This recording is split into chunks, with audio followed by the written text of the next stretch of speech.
Oui, d'abord, je voudrais m'adresser à Condé 2. Parce que quand même, il faut l'appeler Condé 2.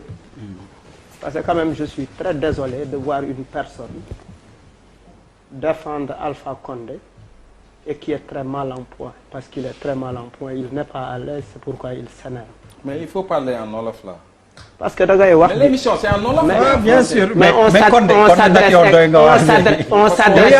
nous écoute. Non, parce que également la télé dafay transmettre au Guinée. Et les Guinéens qui nous écoutent en français. Donc, non, je comprends très bien ce que tu ne décideras pas ici. Ndax français la ñuy wax wala wolof. Oui. Ça c'est quand même très important. C'est-à-dire, on te respecte en tant qu'invité, mais aussi respecter ñu nga respecter suñu opinion. ñu respecter sama président. Oui. nga respecter sama président. Oui, on respecte. Je veux qu'on le respecte. Oui. On est parfaitement d'accord, Condé, il n'y a pas de souci. Moi, je vais parler. C'est ça. Okay. Je respecterai quelqu'un en fonction des actes qu'il a posés dans le passé ou bien en fonction des actes qu'il est en train de poser. Nous avons en face de nous un président qui a 82 ans, qui marche à peine. Ça veut dire quoi, 82 ans qui marche à peine? Ça marche veut dire à quoi? peine, moi, un président qui marche en titubant. En titubant. Mais il a toujours marché comme ça. Oui, il est malade alors. Non, il a toujours marché comme ça. Non. Condé ñu déglu tey xam nga ci lay gën a neex. Non, il faut que j'éclaircisse parce que non, oui, le président a toujours marché comme ça. Condé, bi muy am 40 ans ni lay marché, bi muy am 42 ans ni lay marché. Jusqu'à 80 ans il marche. Condé pour débat bi neex ñu jëlee ci njëriñ. Regardez. Il s'incline en marchant. Mais il est d'abord ce qui est requis pour un président de la République, c'est la santé physique. Je le connais très bien. Non, ce qui est xam nga booy def ni du neex Condé bi ngay wax dañ la déglu religieusement. Tu vas non compte boo waxul lu dëgg non, je suis désolé, ça ne peut pas se passer comme ça nag Condé boo bëggee yàq émission bi soo bëggee parler de son anti-Tiban, mais ça veut dire quoi? Mais il a le droit de penser ainsi.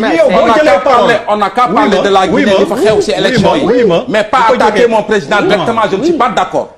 Je ne suis pas d'accord. Mais nu ñuy waxee ci élection yi te waxuñu ci Condé mi nga xam ne moo doon candidat moo ne moo gagné affaire bi indi problème. mais bëgg ñu wax ci élection yi bàyyi Condé.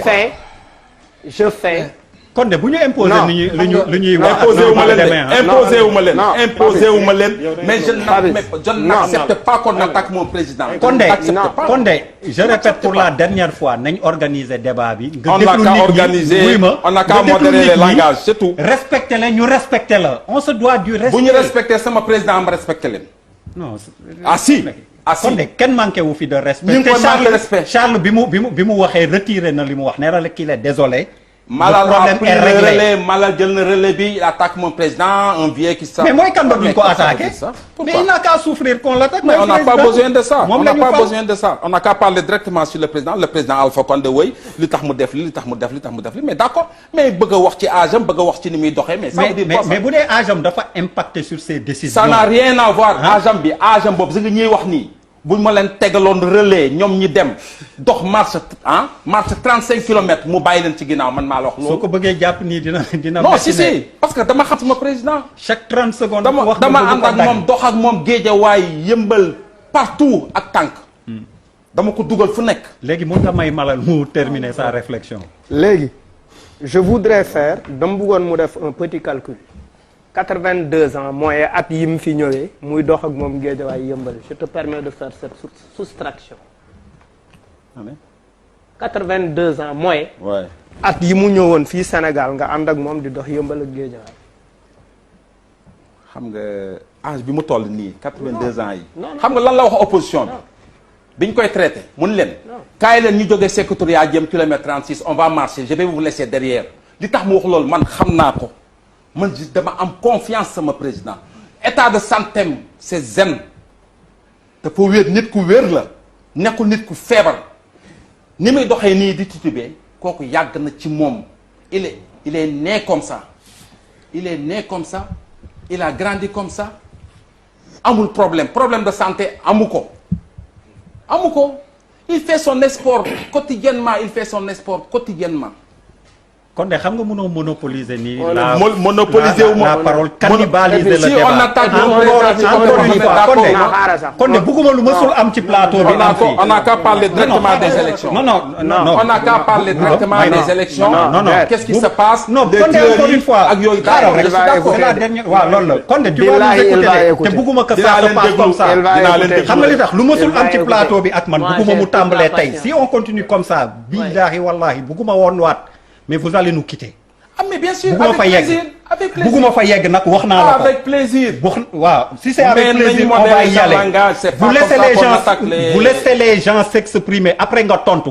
je vous dis que vous aurez la parole. Barka may ma rek xaaral vous aurez la parole mais ça ne peut pas continuer comme ça et ça ne doit pas se passer comme ça. d'accord ça ne doit pas se passer comme ça. d'accord alors Malal tu as la parole. Malal tu as la parole. je te promets que soo continuer rek qu'on va se quitter. on ne se voit on ne se connaît pas ça ne me gêne pas quand même. maa ngi déglu. war nañ la ñaan nga may. Malal vas-y. tey ndeysaan c'est bon ok. Malal vas-y tey ndeysaan Mbaye Mbaxaan moo aaluwa yi. dafa bëgg yàq émission bi Malal. on peut pas continuer comme ça. nañu déglunte je vous donne la parole.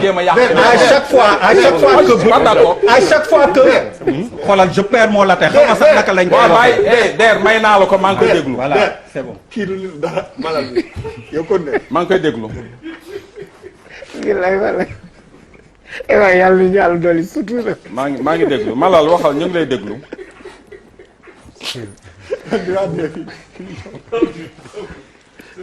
c'est ça le Sénégal quoi nañ ko sant yàlla.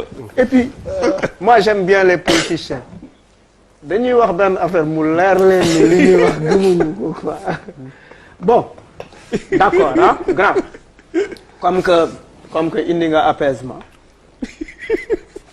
maintenant mun nañ la concéder les histoires d'âge et cetera de physique de santé. c'est pas grave parler politique.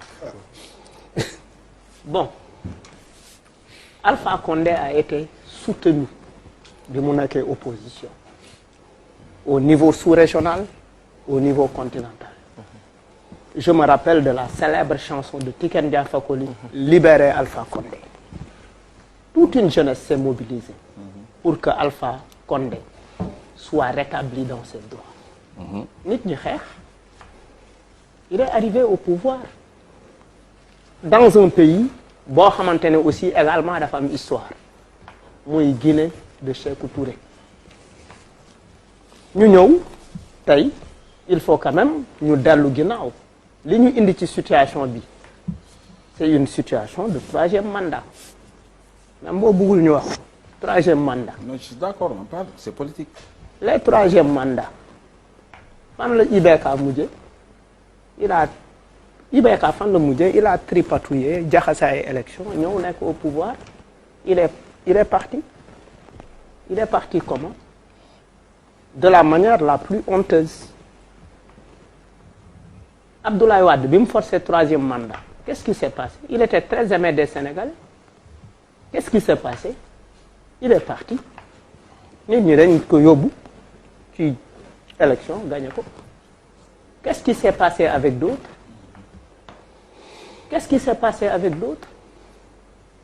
lan mooy en fait Alpha Condé par rapport à la Guinée lan mooy Alpha Condé par rapport ak askanam lan mooy Alpha Condé par rapport effectivement ak cette Guinée qui a traversé énormément de souffrance. C'est un pays qui a traversé beaucoup de souffrance boo xamante ne Alpha Condé amoon na fu mu ko mën a yóbbu les histoires de Cellou moo njëkk a wax ni way gagné na kii nee na gagné na et cetera. Le problème c'est depuis le début Alpha n'a pas joué un jeu transparent.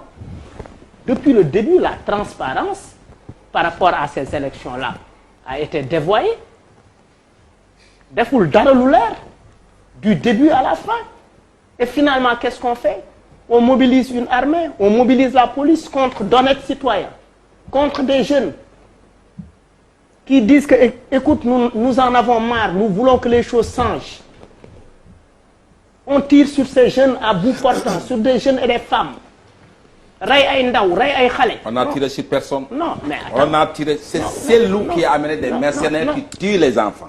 Non, loolu sa commentaire de partisan la. je sais c'est pas partisan nous on connaît la. loolu sa commande. si vous développez comme ça je ne suis pas d'accord. Je te concède les images sont là. Je ne suis pas d'accord. On a une Guinée les images là n'ont rien à voir avec ce qui se passe. C'est pas des images empruntées ou inventées. à bout portant ici c'est la Guinée. nous on connaît comment ça se passe. ici c'est non di ñu déglu xam nga yow gëj nga Guinée. gëj. Barka mi moo nekkoon Guinée fan yii. waaw moom dëgg il est fraîchement revenu de Guinée te boo déggee li Barka wax daf lay laal tey fi ñu toll mooy wax Alpha dëgg nan la ñu mën a waxee Alpha dëgg mooy wax ak waa CEDEAO. Qu'est-ce qui s'est passé en Gambie quand Yaya Jammeh a voulu se comporter d'une certaine façon? Oui, la CEDEAO s'est mobilisée. Ça s'est terminé comment? La CEDEAO s'est mobilisée. Qui a sauvé... et Yaya Jammeh est parti. Qui a sauvé la Gambie? Parce qu'il a voulu... C'est le président Alpha Condé.